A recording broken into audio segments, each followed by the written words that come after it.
श्रीमद् भागवत जी के सुखदेव जी की कथा अलग है और श्री देवी भागवत जी के सुखदेव जी की कथा जो है वो अलग है। और इस कथा को हम इसलिए कहना, ये देवी भागवत की कथा है, इस कथा को हम इसलिए कहना चाहते हैं क्योंकि आजकल हमारे बच्चों में एक भावना जग रही है, हम विवाह नहीं करेंगे। दूसरा, हम विवाह करेंगे भी तो पैरों पे खड़े होके करेंगे। वो पैर कब आएंगे, कब खड़े होंगे, भगवान जाने। कितने लोग तो पैरों पे खड़े होने से पहले बूढ़े हो गए। ये सच बता रहे हैं हम, आप झूठ नहीं बोल रहे। हम जिस जगह पे रहते हैं, काफी लोग हमारे पास आते हैं तो हम जानते हैं उन विषयों को। और कितने लोग ऐसे हैं जिनका परिवार नहीं चल रहा है, वो अगर विवाह कर भी लिए तो टूट रहे हैं। और टूट किसके लिए रहे ये हम जानना नहीं चाहते। कोई कॉलेज, कोई स्कूल, तमाम चीजें ऐसी जुड़ी हुई हैं पिछली, वो अभी भी जुड़े हुए हैं। विवाह हो गया है, उसके बाद भी टूट रहा है, मामला खत्म हो रहा है। तो आपके लिए ये कथा जरूरी है, स्पेशली उन लोगों के लिए जो ये कहते हैं कि हम बिना विवाह के, साधकों के लिए भी जो ये कहते हैं कि बिना विवाह के हम अपनी मंजिल को प्राप्त कर लेंगे। अपने जो हमारी एम है, गोल है, गोल मनुष्य जीवन का क्या गोल है? मनुष्य जीवन का गोल तो यही है, ईश्वर की प्राप्ति, और कोई गोल नहीं है, दूसरा कोई गोल नहीं है। जीवन का एकमात्र गोल है इसी जन्म में, इसी जीवन में भगवत प्राप्ति हो जाए, यही सबसे बड़ा गोल है।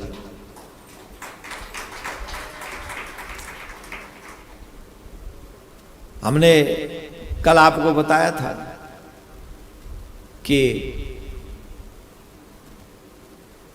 चिड़िया और चिड़े के एक बच्चे को देखकर, उनके प्रेम को देखकर श्री व्यास जी के मन में पुत्र प्राप्ति की इच्छा जागृत हुई कि एक पुत्र होना चाहिए।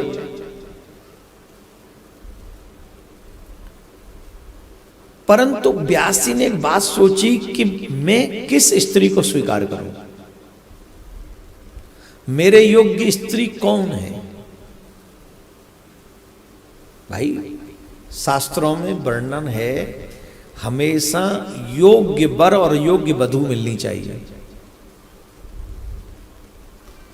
यहां तक कहा गया है, जो पिता अपनी पुत्री के योग्य वर ढूंढकर उसका विवाह नहीं करता है, उस पिता को नरक प्राप्त होता है। ये आजकल जो समस्याएं हो रही है ना, कोई भी किसी के साथ चलता बनता है, योग्य नहीं है, अयोग्य नहीं होना चाहिए, योग्य हो। आजकल हम किसी के भी साथ विवाह कर देते, किसी का भी, मतलब अपने बच्चे, अब बच्चों की मर्जी है, साहब क्या करें, योग्य है ही नहीं। बस सनातनियों से एक निवेदन करेंगे, अपने बच्चों को संभाल के रखो। अगर योग ही सीखना है तो अपने लोगों से सीखो। तुम्हें योग सीखने के लिए भी उन धर्मों को स्वीकार, उन धर्मों में जाना पड़ेगा, उन लोगों के पास जाना पड़ेगा जिन्हें योग से मतलब है, न जिन्हें राम से मतलब है, न जिन्हें कृष्ण से मतलब है। क्या वहां उन्हें तुम्हें या तुम्हारे योग से मतलब होगा? कितने लोग अपने बच्चों को ऐसे लोगों के पास में पढ़ने के लिए भेज देते हैं जो सनातनी नहीं है। और जो सनातनी नहीं है, अगर नंबर प्राप्त करने के चक्कर में तुम अपने बच्चों को वहां भेज रहे हो, क्या पढ़ के आएंगे वो वहां से?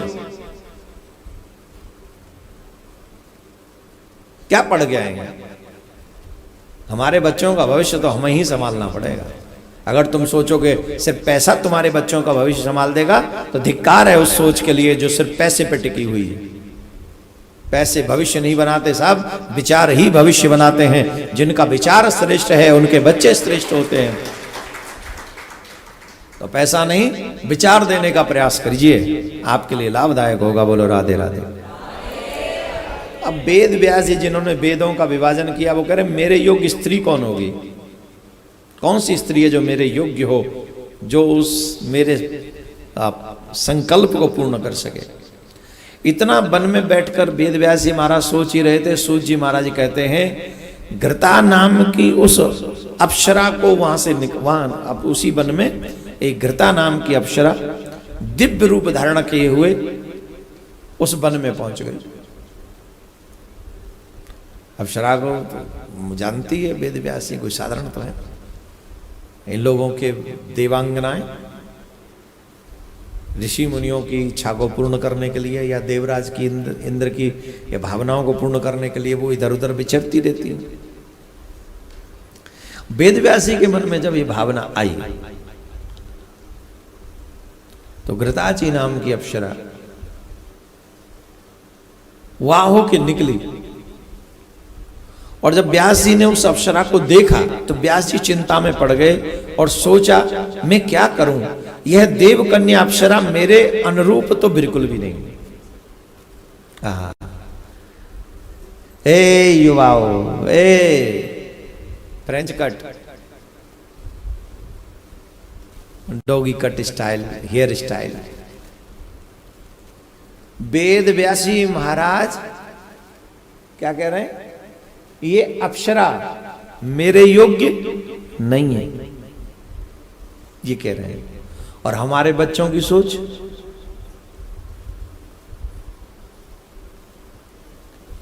नाचने हाय हाय हाय कैसी भी मिल जाए, बस रंग रूप थोड़ा चमकीला होना चाहिए।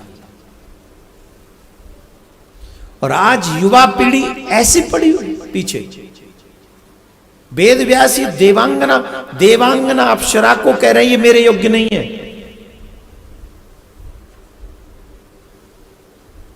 और हम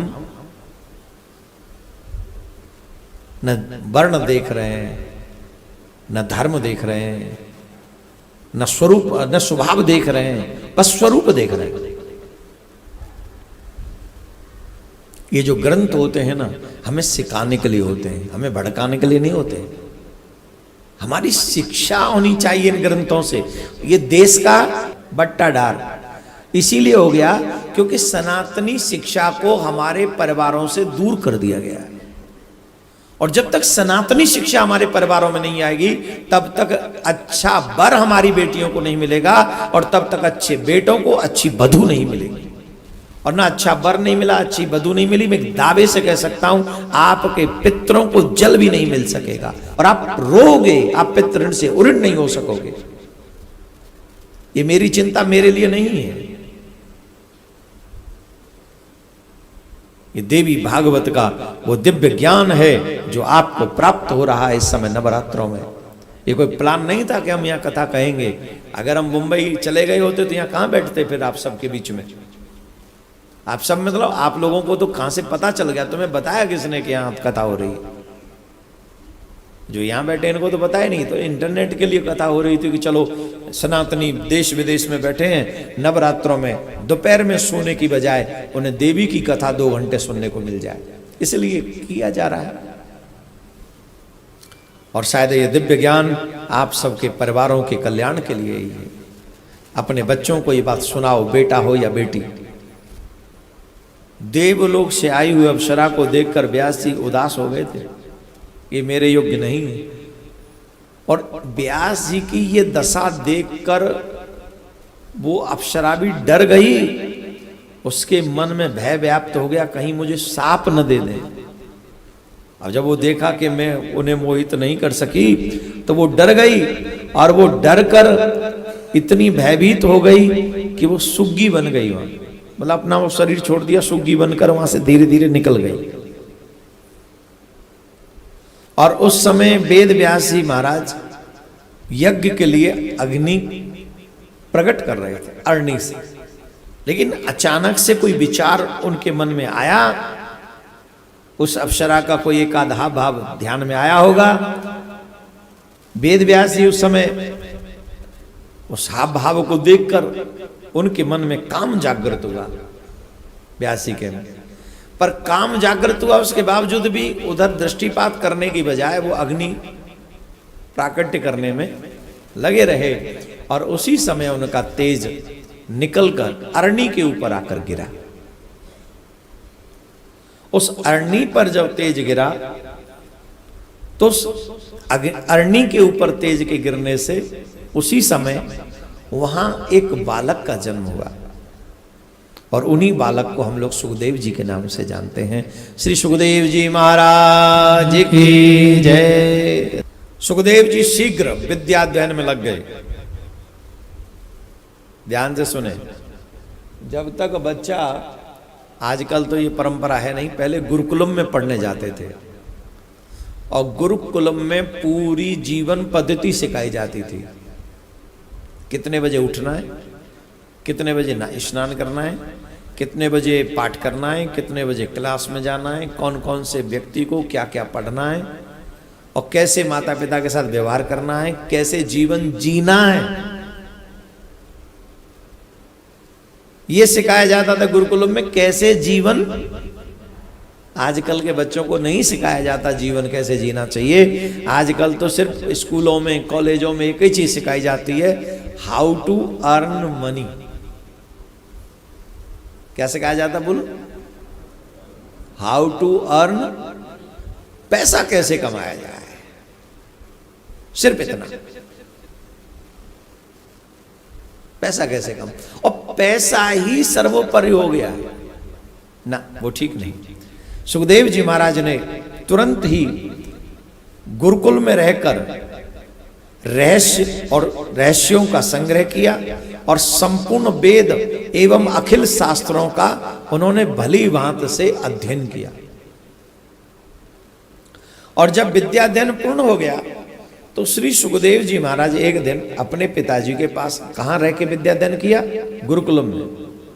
और गुरुकुलम में जब विद्याध्ययन हो गया तो श्री सुखदेव जी महाराज व्यास जी के पास में आए और श्री सुखदेव जी महाराज ने व्यास जी को प्रणाम किया। अपने बेटे को आया हुआ देखकर व्यास जी बहुत प्रसन्न हुए और उनसे, जब बेटा बड़ा हो जाए तो फिर विवाह की चिंता माता पिता को होती है। तो वेद व्यास जी महाराज, अब सुन लें, जितने भी बच्चे कहते हैं विवाह नहीं करेंगे, विवाह नहीं करेंगे, ध्यान से सुनो सभी।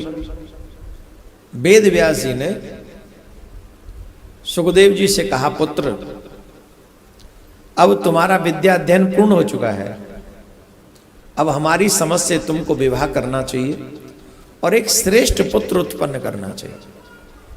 जब तुम्हारे यहाँ एक श्रेष्ठ पुत्र उत्पन्न हो जाएगा तो हम जो पितृ ऋण से हम ऋण हो सकेंगे, तो अब तुम विवाह करो। तो सुखदेव जी ने कहा, पिताजी विवाह कर लेने पर आप मेरा विवाह करना चाहते हैं? बोले हाँ। बोले विवाह का फल क्या होगा? बोले क्या होगा? बोले जब विवाह हो जाएगा तो स्त्री घर में आएगी। बोले आएगी, और मैं स्त्री के बस में हो जाऊंगा। तो बोले मैं स्त्री के बस में हो जाऊंगा और जब स्त्री मुझे अपने काबू में कर लेगी, बस में कर लेगी, तो मेरे लिए कौन सा सुख रह जाएगा? स्त्री पुत्र मई श्रृंखला से बंधन बढ़ेंगे, घटेंगे नहीं। आज आप सोचिए कितने पति अपने स्त्री के बस में। हालांकि देवियों को कभी नहीं लगता कि हमारे बस में है, सासू माँ को हमेशा लगता है कि मेरा बेटा गया काम से, और पत्नी को हमेशा ही शिकायत रहती है, तुम हमारी बात ही नहीं मानते। और सासू माँ को हमेशा एक ही प्रॉब्लम रहती है, जब से आई है कार्य मूड माली, मेरा लड़का तो गया, अब मेरा नहीं रहा। अच्छा बताओ, ये प्रॉब्लम है कि नहीं? दोनों ही देवी हैं, वो माता देवी हैं और दूसरी बहु देवी हैं। बेटे का कोई रोल नहीं अभी बीच में, उस पे एक ही काम है, जैसे दो पाटन के बीच में दाना आके पिस जाता है, वैसे ही हर पुरुष को चुपचाप बिना आवाज किए पिस जाना चाहिए। एक ही काम करो, पिस जाओ। अच्छा, पिस भी गए तब भी अच्छे नहीं बन पाओगे। वो कह देगा वो तो बीवी का गुलाम था इसलिए घुन गया, बीवी कह देगी माँ के पल्लू से लिपटा रहता था इसलिए घुट गया। कल्याण मरे पीछे भी नहीं। बात तो सही है कि जब विवाह हो जाएगा तो विवाह के बाद अधिकांश बंधन में बंध जाते हैं स्त्री का आकर्षण। और आप तो देखो आजकल के लोगों को देखो, विवाह कंफर्म, टिकट कंफर्म हो जाती है। विवाह कंफर्म नहीं होता, घूमने फिरने वाली टिकट कंफर्म होती है। पहले कहां जा रहे हैं, बोले विदेश घूमने जा रहे हैं। देश में तो कोई जगह ही नहीं बची, कमाएंगे देश में, उड़ाएंगे विदेश में। सुखदेव जी बोले महाराज, पत्नी हो पुत्र हो ये बंधन का ही कारण है, इसमें न मुक्ति है न सुख है, ये बंधन का ही कारण है। जिसका मन गृहस्थ में आसक्त है, अभ्यास जी बोले देखो तुम सोच तो ठीक रहे हो पर एक और बात बता दें, जिनका मन गृहस्थ में आसक्त नहीं है, गृहस्थ तो है पर गृहस्थ के प्रति आसक्ति नहीं है, तो वो गृहस्थ में रहते हुए भी मुक्त है। बच्चे ध्यान से सुने, हम इस जब पढ़ रहे थे तो हमने सोचा कि ये कथा हम जरूर सुनाएंगे आज के सनातनियों को। दो प्रकार के लोग हैं संसार में। पहली बात, आजकल जो मॉडर्न लोग हैं वो कहते हैं कि हम विवाह तो नहीं करेंगे पर लिविंग रिलेशनशिप में रह लेंगे। ये कौन सा धर्म है? दूसरा, विवाह भी कर लिया तो इतनी आसक्ति हो गई है कि अब दुनिया से हमें मतलब, परिवार के अलावा कुछ दिखता नहीं। ये भी गलत है। विवाह करो और सिर्फ परिवार में ही जी के मर जाओ, ये भी गलत है। परिवार में जन्म लेने के बाद आपकी परिवार हो जाए, बेटा हो जाए, बेटियां हो जाएं, उसके बाद अपने कल्याण की चिंता करना तुम्हारा दायित्व है, तुम्हारी जिम्मेदारी है। अपना कल्याण कराओ कि मेरा कल्याण कैसे होगा। अगर तुम वो नहीं करा सके तो तुम गलत हो। श्री व्यास जी महाराज कहते हैं, सुखदेव जो गृहस्थ में रहकर भी गृहस्थ के प्रति आसक्त नहीं होता, वो गृहस्थ में रहकर भी मुक्त होता है। कई लोग हमसे कहते हैं महाराज भजन नहीं होता, इतनी जिम्मेदारियां हैं। आप समझ लो ये ठाकुर जी का घर है, फिर देखो कैसे कल्याण नहीं होगा। ये जो रोटी बना रहे हो बोले ठाकुर जी के लिए, ये जो खाएंगे ये ठाकुर जी के ही भक्त हैं, ये घर ठाकुर जी का है, ये जो काम में करने जा रहा हूं ठाकुर जी का है। हर चीज में गोविंद का दर्शन करो, हर चीज में। मेरा करोगे मरोगे फंसोगे, हो जाएगा, गड़बड़ हो जाएगा। ये सब गोविंद का है। इस भाव से जीवन मुक्त रहकर कर्म बंधन मुक्त अपने आप हो जाओगे जब तुम्हारी मैं की भावना नहीं रहेगी। तो वेद व्यास जी ने बहुत समझाया। वेद व्यास जी ने यह भी कहा कि देखो मैंने तुम्हारे लिए देवी भागवत की रचना की। कैसे की है? बोले ये देवी भागवत की रचना, बोली देवी भागवत प्रकट कहां से हुई? देवी भागवत प्रकट कहां से हुई? बोले प्रकट हुई जिस समय नारायण भगवान प्रलयकालीन समय में शेष सैया पर विश्राम कर रहे थे, तो उस समय आकाशवाणी के माध्यम से यह वचन सुनाई पड़ा। भगवान विष्णु बालक रूप में बटपत्र पर सोए हुए थे। सोचने लगे कि मैं क्यों बालक बन गया, किस चेतन पुरुष से मेरी क्या स्थिति होकर दी। भगवान विष्णु के मन ही मन में ये चिंता की लहरें उठ रही थी। इतने में भगवती युग माया ने सारी शंकाएं शांत कर देने के लिए, आधे श्लोक को संपूर्ण पुरुषार्थों को सिद्ध करने के लिए यह वचन कहा, यह सारा जगत मैं ही हूं और मेरे सिवा दूसरा कोई अविनाशी वस्तु है ही नहीं। वो आधा श्लोक कौन सा है? सर्वम खलविदम मेवाहम नान्य दस्ति सनातनम। मेरे सिवा संसार में कुछ नहीं, मेरे सिवा अविनाशी कुछ नहीं, मैं ही हूं अविनाशी, बाकी के तो सब नश्वर। इसी भागवत को ब्रह्मा जी को सुनाया। किसने? नारायण भगवान ने, ब्रह्मा जी ने इसी देवी भागवत को नारद जी को सुनाया और नारद जी ने इसी भागवत देवी भागवत को व्यास जी को सुनाया। आधा ही श्लोक, ये आधा ही श्लोक व्यास जी तक पहुंचा और तब व्यास जी ने इस आधे श्लोक के 18,000 श्लोक विस्तार में किए। जैसे श्रीमद् भागवत महापुराण में 18,000 श्लोक हैं, वैसे ही देवी भागवत पुराण में भी 18,000 श्लोक हैं। बोलो राधे राधे, जोर से बोलो।